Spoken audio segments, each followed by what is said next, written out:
SSC এবং HSC 2025 ব্যাচের সকল শিক্ষার্থীদের জানাই ফ্ল্যাশ ইংলিশ ইউটিউব চ্যানেলের পক্ষ থেকে আন্তরিক শুভেচ্ছা এবং অভিনন্দন। আজকে আমি যে টপিকসটি নিয়ে তোমাদের সামনে হাজির হয়েছি, এই টপিকসটি হচ্ছে ইংরেজি প্রথম পত্রের সামারি রাইটিং।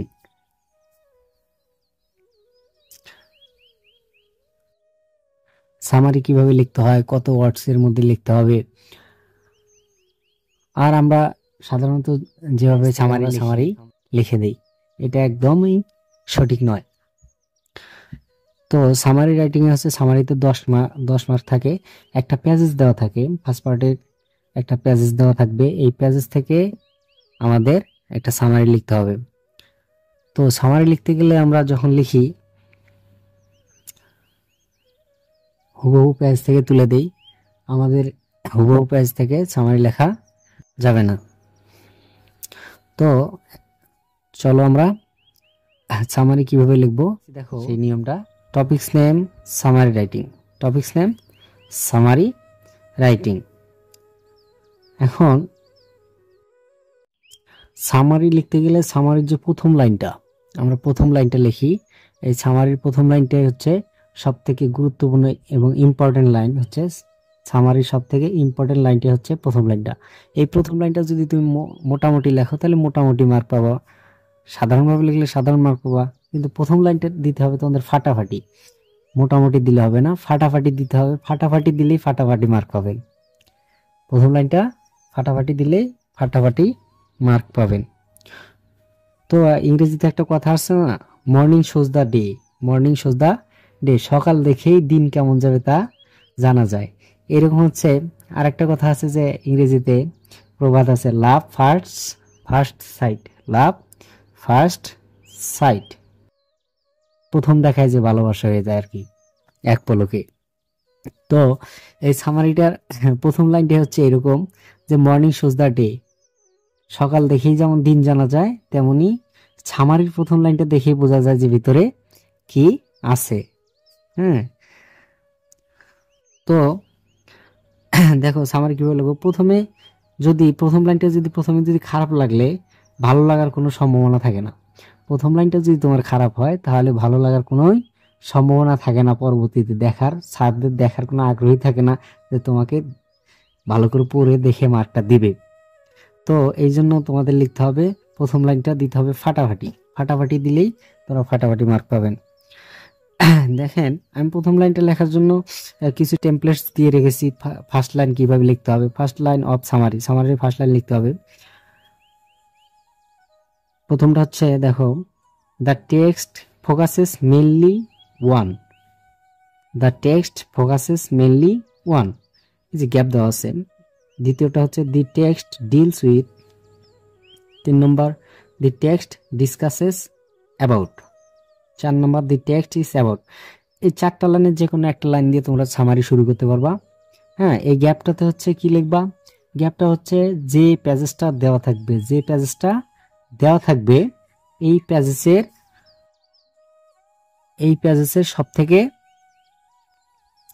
মূল বিষয়, যার উপর ভিত্তি করে প্যাজেসটা লেখা হয়েছে, যার উপর ভিত্তি করে প্যাজেসটা লেখা হয়েছে, এই মূল বিষয়টা বুঝতে হবে। আর এই মূল বিষয়টা হচ্ছে এই গ্যাপের সাবজেক্ট, এই গ্যাপের সাবজেক্ট। তো এই 4টার যে কোনো একটা লাইন দিয়ে শুরু করবা। আর সামারি পড়তে গেলে পেজটা ভালো করে 2-3 বার পড়ে নেবা। পড়ে নেওয়ার পরে যে মূল বিষয়টা বা যার উপর ভিত্তি করে পেজটা লেখা হয়েছে সেই বিষয়টা এখানে লিখে দিবা। এটা হচ্ছে সামারির প্রথম এবং ফার্স্ট লাইন।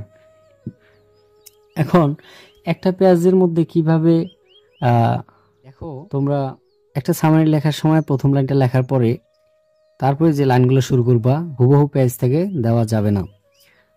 তো ওই পেজের যে লাইনগুলো আছে সেই লাইনগুলো থেকে কমপ্লেক্স বাক্যগুলোকে ধীরে ধীরে সিম্পল বাক্য তৈরি করে লিখে দিতে হবে। তো points of the text are given below, এই যে পয়েন্টসের উপর ভিত্তি করে তুমি সামারিটা লিখবা, প্যাসেজটা পড়ার পরে যে পয়েন্টসগুলো পাবা তুমি 10টা 12টা পয়েন্টস মার্ক করে নেবা। এই মার্ক করে নেওয়ার পরে ওই পয়েন্টসের উপর ভিত্তি করে তুমি সামারিটা লিখবা। দেখো পয়েন্টসগুলো হলো, দেখে নাও, points of the text are given below. Number 1 দেওয়া আছে ডেফিনিশন, ইন্ট্রোডাকশন, সংজ্ঞা অথবা পরিচয়, সংজ্ঞা অথবা পরিচয়। ওই প্যাসেজটা পড়ে দেখবা যে ওই প্যাসেজের মধ্যে সংজ্ঞা দেওয়া আছে, ডেফিনিশন যদি কোনো কিছু সম্পর্কে লেখা থাকে তার সংজ্ঞা দেওয়া থাকবে, অথবা ইন্ট্রোডাকশন তার পরিচয়। যদি দেখো প্যাসেজটা কোনো ব্যক্তি সম্পর্কে লেখা আছে, প্যাসেজটা কোনো ব্যক্তি সম্পর্কে লেখা আছে, তার লেখা থাকলে তার পরিচয় দেওয়া থাকবে।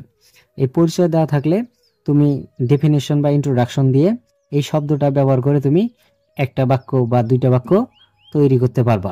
তারপর হচ্ছে দেখো ক্যারেক্টারিস্টিক, যদি ওই প্যাসেজটার মধ্যে কোনো ব্যক্তি উল্লেখ থাকে, ব্যক্তির বৈশিষ্ট্যটা কি, ব্যক্তির বৈশিষ্ট্য আছে, ব্যক্তি হয়তো বা ভালো বা খারাপ, মানে যে কোনো ধরনের বৈশিষ্ট্য থাকতে পারে, অথবা তোমার যে জিনিসের উপর প্যাসেজটা লেখা আছে ওই জিনিসটার বৈশিষ্ট্য কি, ভালো দিক খারাপ দিক, এই ধরনের কিছু বৈশিষ্ট্য থাকবে।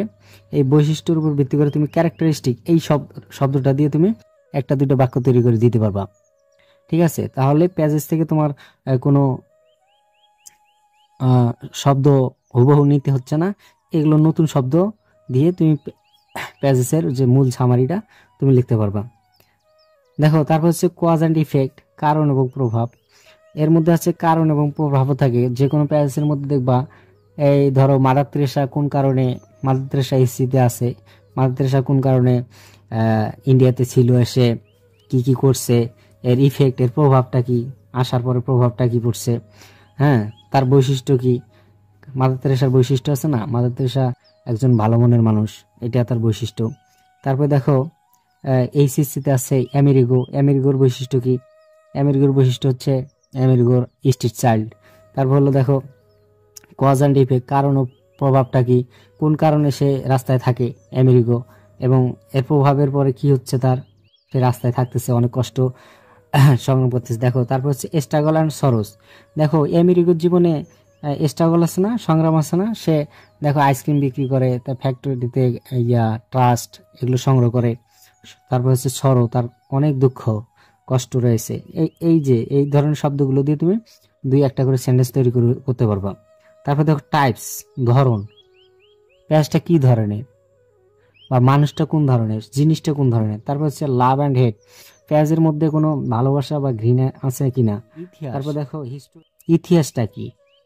তারপর হচ্ছে গিভ অ্যান্ড টেক, যেমন আমেরিকার প্যাসেজের মধ্যে আমেরিকা যখন ওই যে কাজ করে গিভ অ্যান্ড টেকের মাধ্যমে, ওই যে আইসক্রিম বিক্রি করে, তারপর কি করে, আইসক্রিম বিক্রি করে তাকে টাকা দেয়, আর মালিক তাকে কোনো টাকা দেয় না, শুধু তার পরিবর্তে খাবার দেয়। তারপর দেখো লোকেশন, একটা পেজের মধ্যে লোকেশন থাকে, এই পেজটা কোথা থেকে নেওয়া হয়েছে, কোন দেশের বা কোন এলাকার কোন গ্রামের থেকে এই পেজটা লেখা হয়েছে বা তৈরি করা হয়েছে, কার সম্পর্কে লেখা হয়েছে, এটা একটা লোকেশন, স্থানের নাম দেওয়া থাকবে।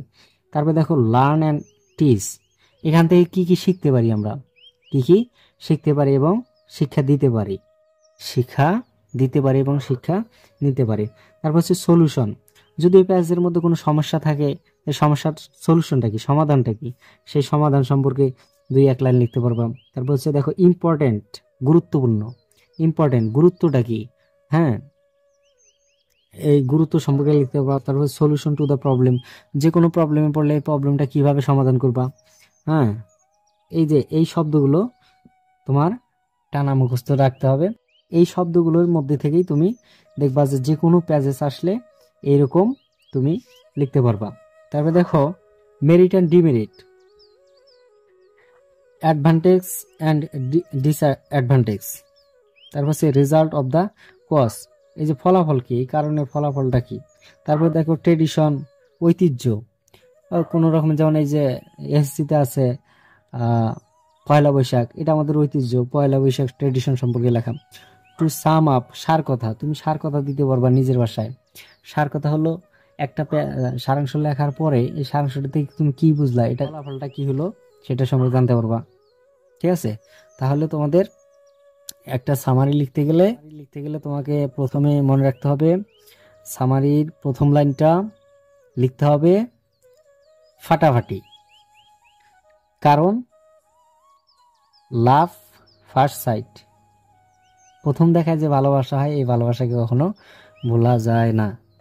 তো প্রথমে যদি খারাপ লাগে, সামারির প্রথম লাইনটা যদি খারাপ লাগে, তাহলে ভালো লাগার কোনো সম্ভাবনা থাকে না। সো প্রথম লাইনটা দিতে হবে ফাটাফাটি।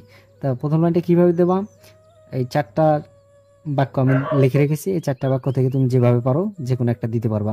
প্রথম লাইনটা হচ্ছে লিখবা, দি text focuses mainly one dash. এই যে ড্যাশের জায়গাটা কি দিবা বলছিলাম, ড্যাশের জায়গাটা দিবা হচ্ছে যে প্যাসেজটা দেওয়া থাকবে ওই প্যাসেজের মূল বিষয়টা, যার উপর যদি ব্যক্তির উপর প্যাসেজটা লেখা থাকে তাহলে ওই ব্যক্তিকে নির্দেশ করে লিখবা, আর যদি কোনো বস্তুর থাকে তাহলে বস্তুকে নির্দেশ করে লিখবা। এখানে সাবজেক্ট হবে মেইন সাবজেক্ট, প্যাসেজের main subject. The text deals with, the text discuss about, the text is about. তারপর মেইন পয়েন্টগুলো কিভাবে লিখবা, মেইন পয়েন্টগুলো এভাবে লিখবা, তুমি ওই প্যাসেজ থেকে পড়ার পরে প্যাসেজটাতে কি বুঝলা, প্যাসেজটাতে কি কি আছে দেখবা। 15-20টা তোমার যদি পড়া থাকে তাহলে তুমি এমনি মোটামুটি পেরে যাবা। দেখবা points of the text given below, ওই প্যাসেজের মধ্যে হয় ডিফিনেশন, সংজ্ঞা দেওয়া থাকতে পারে, ইন্ট্রোডাকশন দেওয়া থাকতে পারে, কিন্তু এখানে ইন্ট্রোডাকশন দেওয়া থাকবে, পরিচয়টা দেওয়া থাকবে, কিন্তু ইন্ট্রোডাকশন শব্দটা দেওয়া থাকবে না। তোমাকে এই শব্দগুলো মনে রাখতে হবে, এই শব্দগুলো দিয়ে তুমি নতুন শব্দ দিয়ে তুমি সামারি লিখবা, বাট ওই প্যাসেজের সামারিটাই তুমি লিখতে পারবা। তারপর ক্যারেক্টারিস্টিক, বৈশিষ্ট্য, cause and effect, struggle and sorrows, types, ধরন, love and hate, history, give and take, location, learn and teach, solution, important, friend and enemy, solution to the problem, leader and leadership, merit and demerit, advantage and disadvantage, result of the cause, tradition, to sum up. এভাবে তোমরা যে কোনো একটা passage পড়ার পরে প্যাসেজটা পড়ার পরে মূল বিষয়টা সম্পর্কে ভাববা, এবং একটা কথা মনে রাখবা, হুবহু কোনো লাইন উঠানো যাবে না। আরেকটা হচ্ছে প্যাসেজের মধ্যে কোনো কোটেশন, কোনো ভোকেটিভ কেস, সম্বোধন সূচক বা শব্দগুলো তুমি সামারিতে ইউজ করতে পারবা না। আর সামারিতে হচ্ছে প্রশ্নে লেখা থাকে যে এত ওয়ার্ড থেকে এত ওয়ার্ডের মধ্যে সামারি লিখতে হবে। যদি প্রশ্নের মধ্যে এত ওয়ার্ড থেকে এত ওয়ার্ড মানে ওয়ার্ডের সংখ্যাটা দেওয়া না থাকে, তাহলে তোমরা সামারি লিখবা হচ্ছে যে প্যাসেজটা দেওয়া থাকবে ওই প্যাসেজের 1/3 সামারি লিখবা। মানে ওই প্যাসেজটাকে 3 ভাগ করে 1 ভাগ, ওয়ার্ড গোনার দরকার নেই, একটা অনুমান করে লিখে দেবা। তাহলে এইভাবে সামারি লিখলে, এই ওয়ার্ডগুলো জানা থাকলে তুমি সামারি লিখতে পারবা। সামারি আর কখনো মুখস্থ করতে হবে না, বা সামারির জন্য কোনো প্যাসেজও সেভাবে পড়া লাগবে না। যদি ভিডিওটি থেকে তোমাদের উপকৃত হয়ে থাকো তাহলে চ্যানেলটি সাবস্ক্রাইব করে দিয়ে বেল বাটনে হিট করে লাইক কমেন্ট শেয়ার করে সবাইকে দেখার সুযোগ করে দিও। Thank you.